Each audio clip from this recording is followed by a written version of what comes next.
कि सत्संग बड़ा कीमती वस्तु है, बड़ी कीमती चीज। एक से एक इसकी महत्ता के विषय में प्रतिपादन है, उपाख्यान है। बड़े बड़े महापुरुषों ने, सिद्धों ने, संतों ने, यहाँ तक कि स्वयं भगवान ने भी सत्संग की महिमा अपने मुखारविंद से कही। एक बार हम इसी विषय पर सोच रहे थे कि आखिर सत्संग की इतनी महिमा क्यों गाई जाती है।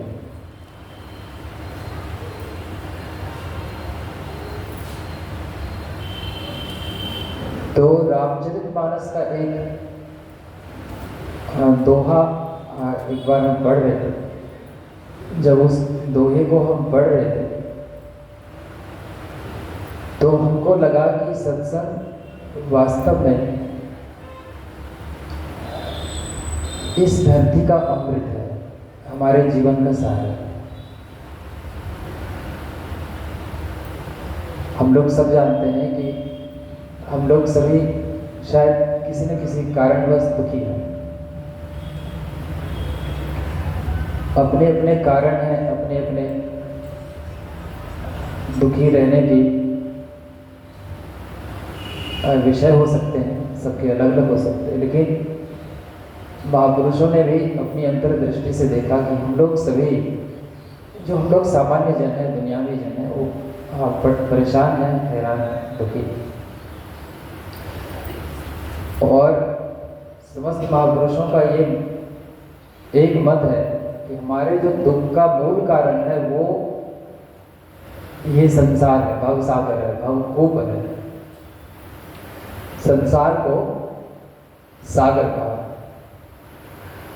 सागर तो चलिए फिर भी ठीक है, सागर में थोड़ी लिबर्टी है, थोड़ी स्वाधीनता है, फैलाव है, डूबने का खतरा भी कम है, आप आराम से उसमें तैर सकते हैं, दूर देश की यात्रा कर सकते हैं। लेकिन जब संसार को भवकूप कहा जाता है तो बात बड़ी गंभीर हो जाती है। एक ऐसा कुआं जिससे स्वयं के प्रयास से निकलना संभव न हो सके, उसको भवकूप कहा गया।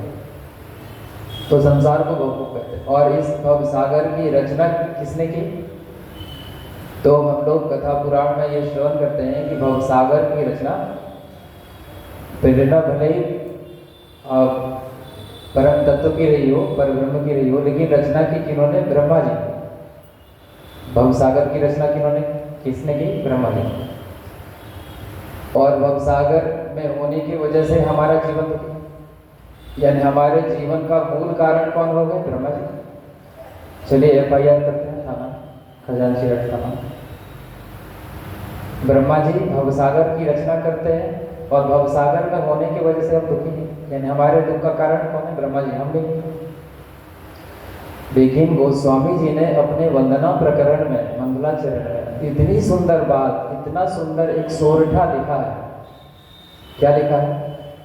बंदौ विधि पद रेणु भवसागर जय किन्ह, जहाँ प्रगटे शशि संत सुधा कर धेनो विषबार। एक सोरठा है, वंदना प्रकरण। गोस्वामी जी कहते हैं बंदौ विधि पद रेणु भवसागर जय किन्ह, यानी हम ब्रह्मा जी के चरण रज की वंदना करते हैं जिन्होंने भवसागर बनाया। अब तो देखिए, उसके कहने का मतलब कि बड़ा अच्छा काम किया। हम लोग परेशान हैं कि भवसागर में फंसे हुए हैं, सब लोग त्राही त्राही कर रहे हैं, निकलने का प्रयास कर रहे हैं, निकलने का कोई गुंजाइश नहीं दिख रहा, निकलने का कोई तकनीक हाथ नहीं लग रहा, नहीं तो कब के निकल जाते। और ये कह रहे हैं बंदौ विधि पद रेणु भवसागर जय किन्ह, यानी जिन्होंने भवसागर की रचना की उस ब्रह्मा जी के चरण रज की, चरण धूल की मैं वंदना करता हूँ। क्यों? जहाँ प्रगटे शशि संत सुधा, जहाँ पर संत रूपी अमृत का, संत रूपी पारस का, संत रूपी अमृत का, संत रूपी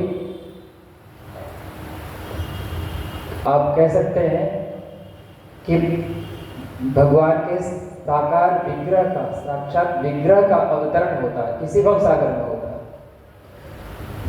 इसी भव सागर में भगवान बुद्ध हुए, इसी भव सागर में नानक देव जी हुए, रैदास जी हुए, जीसस क्राइस्ट हुए, इसी भव सागर में खुद गुरुदेव हुए, इसी भव सागर में सूर, तुलसी, मीरा बाई, चैतन्य, सब इसी भव सागर में। बंदाओ विधि पद रेणु भव सागर जयकिन जहाँ प्रकटे शशि संत सुधा खल तेनु विश्वात्मी। ऐसे वो ये भी कहते हैं कि यहाँ पर खल रूपी जो विष की बेल है, खल यानी दुष्ट जन, जिसको हम विष की बेल कह सकते हैं, विष की लता कह सकते हैं, वो भी यहीं पर है। लेकिन फिर भी हम उसके चरण रज की वंदना करते हैं, क्योंकि उनके कृपा प्रसाद से संतों के दर्शन दुर्लभ होते हैं, सत्संग सुलभ हो पाता है। अगर संत न होते तो सत्संग का प्रसाद जीव को प्राप्त नहीं होता, और संत का अवतरण, संत का आविर्भाव इसी भव सागर में होता है। और इस लिहाज से ब्रह्मा जी को धन्यवाद, ब्रह्मा जी के प्रति हम अपनी कृतज्ञता ज्ञापित करते हैं, उनके चरण रज की वंदना करते हैं कि भव सागर तो उन्होंने बनाया जिसमें कई सारे कष्ट हैं, जिसके कारण हमारा जीवन दुखी है। लेकिन एक बड़ी अच्छी बात हुई, इसी भव सागर में संत भी प्रकट होते हैं, और उनके अंतर मन से, उनकी अंतस चेतना से सत्संग रूपी सुधा का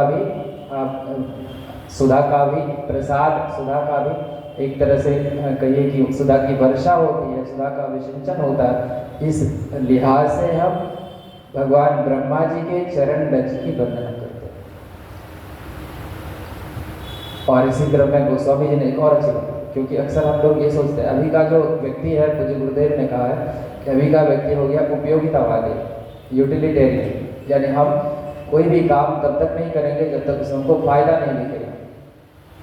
कोई भी हम लोग स्टेप तब तक नहीं ले सकते जब तक हमारे उस कदम से हमको कुछ लाभ